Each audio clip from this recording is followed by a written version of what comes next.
नमस्कार मित्रों। तो आए हमारी आपकी आज फिर से भेंट हो गई, मुलाकात हो गई। और जब तक परमात्मा की परमेश्वर की मर्जी हमारा आपका सिलसिला चलते ही रहेगा। तो आइए आज बात करूंगा मैं कन्या लगन की। दिसंबर माह आप लोगों का कैसा बीतेगा और क्या परिणाम होंगे, अच्छे और बुरे दोनों, उस पर हम लोग चर्चा करेंगे। क्योंकि अच्छाई और बुराई, सुख और दुख मानव जीवन का हिस्सा है। मानव जीवन के अलावा ये दूसरे जीवों में पड़ता है, मगर उनकी तकलीफें व्यक्त नहीं होती अगर मनुष्य उनको देखता है। कोई पशु पक्षी पीड़ित है तो मनुष्य सहायता करता है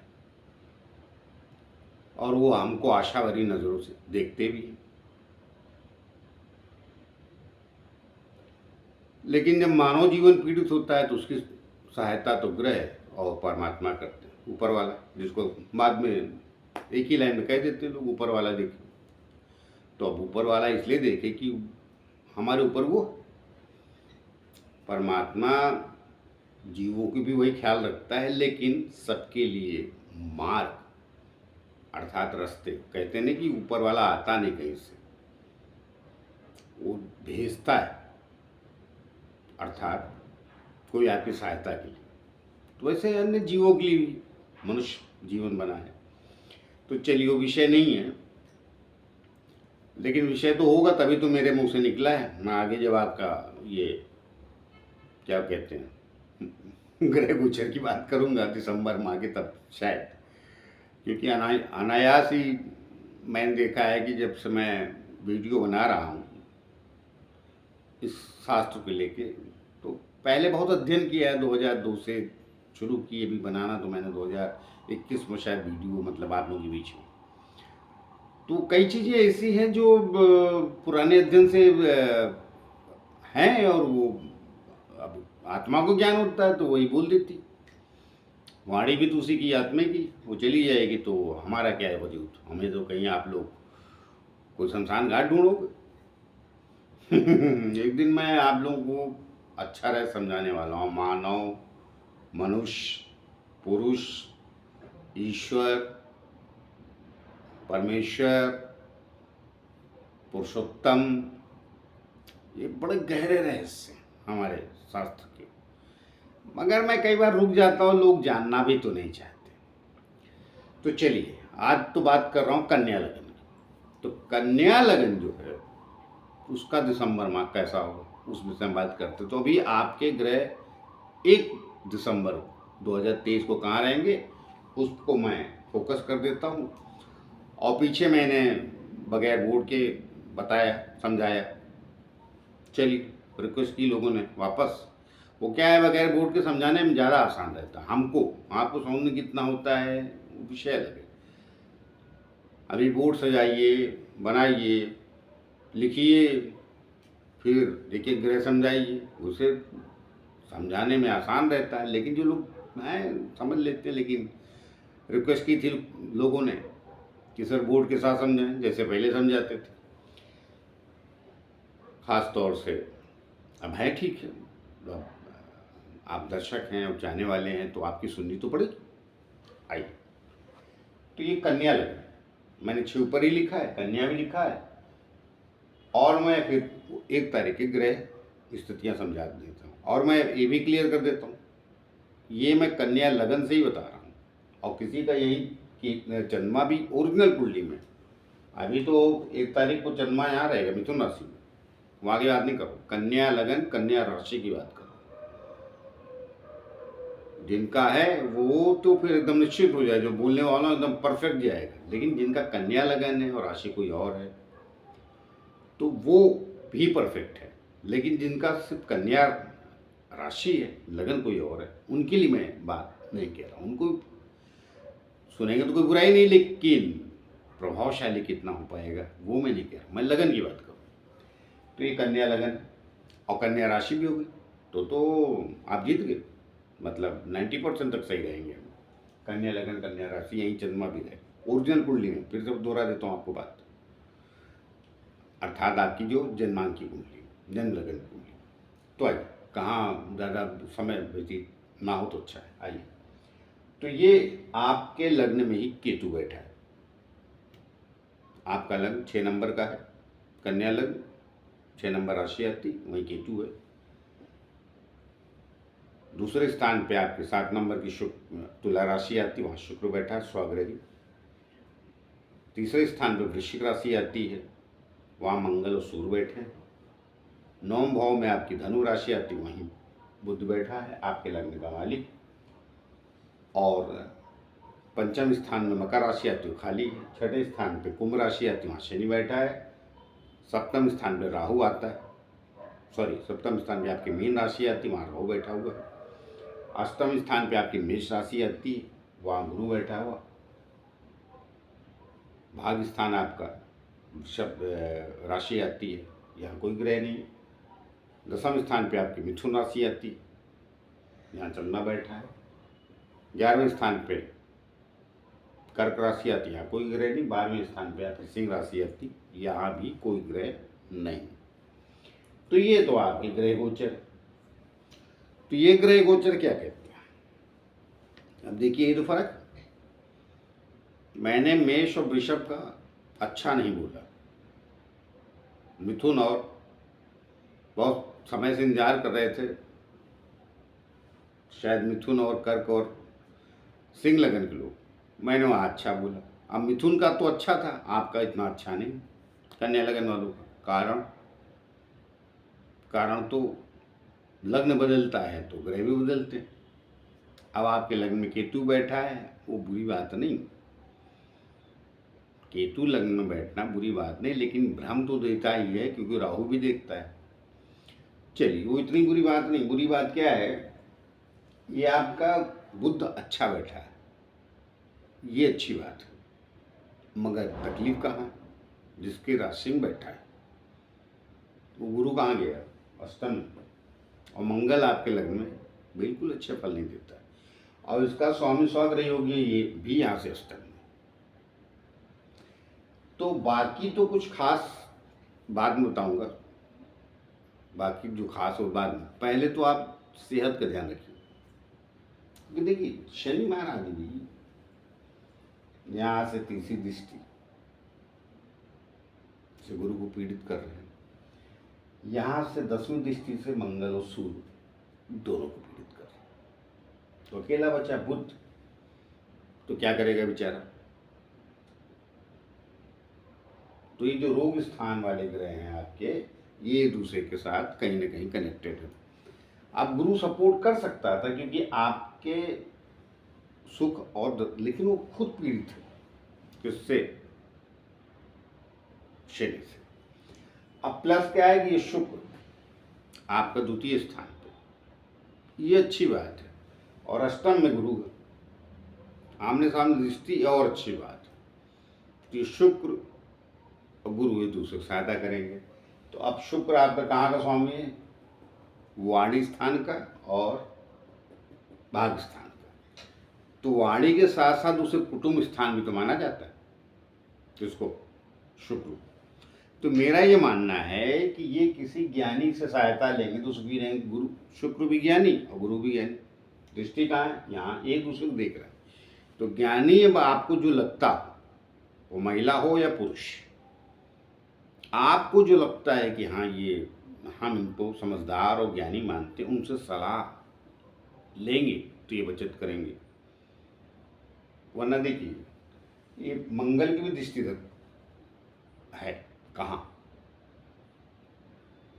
शनि पे, इसकी भी दृष्टि। ये अच्छी स्थिति नहीं सेहत के लिए।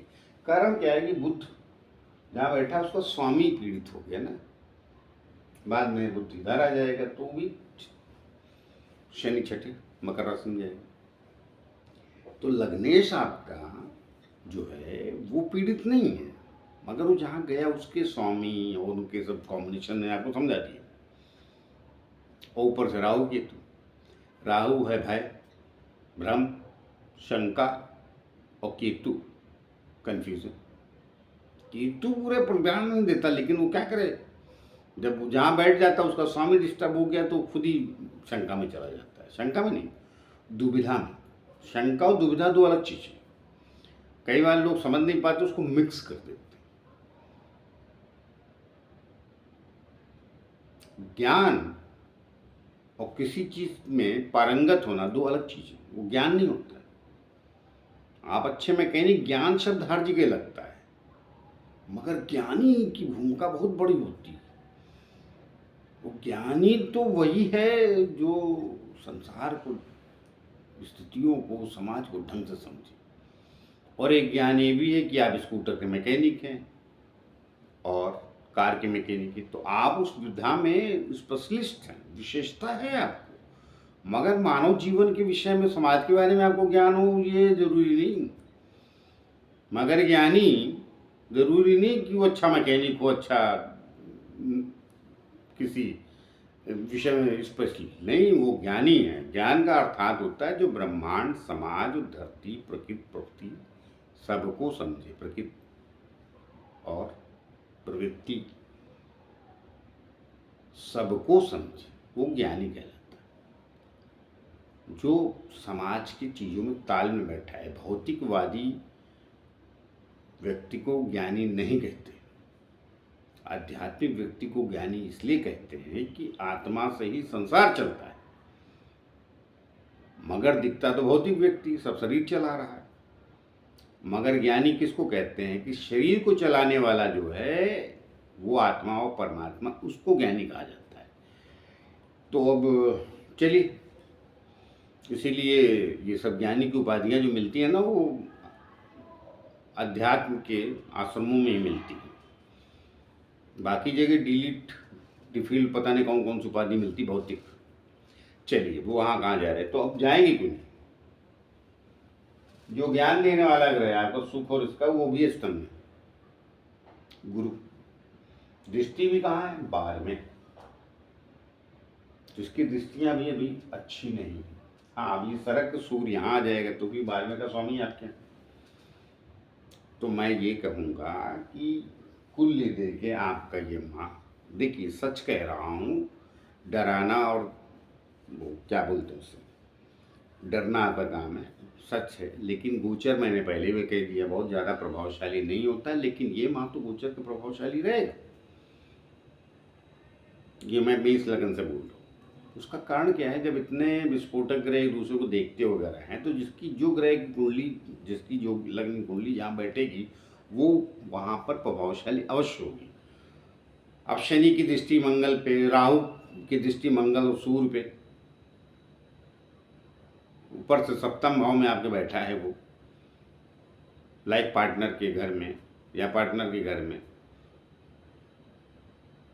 शनि भी देख रहा है मंगल और सूर्य को, और मंगल की दृष्टि पलट की किस पे है, छठे स्थान। और गुरु खुद छठे स्थान पे, जहाँ आपका लग्न का मालिक बैठा है, तो लग्न सपोर्ट करेगा, लेकिन वो अकेला पड़ गया घिर गया है कई लोगों से।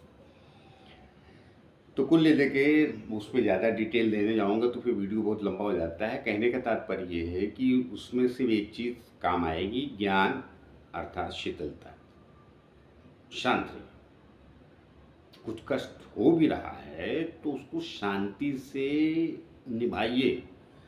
ज़्यादा एक्साइटमेंट और ख़राब कर देगा। अग्नि तक तो पाला, गुस्सा जो है अग्नि तत्व। तो आपका जो एक्साइटमेंट है, क्रोध भी कई किस्म के होते हैं। कन्या लगन वाले वैसे भी बड़े सोफिस्टिकेटेड क्रोधी होते हैं।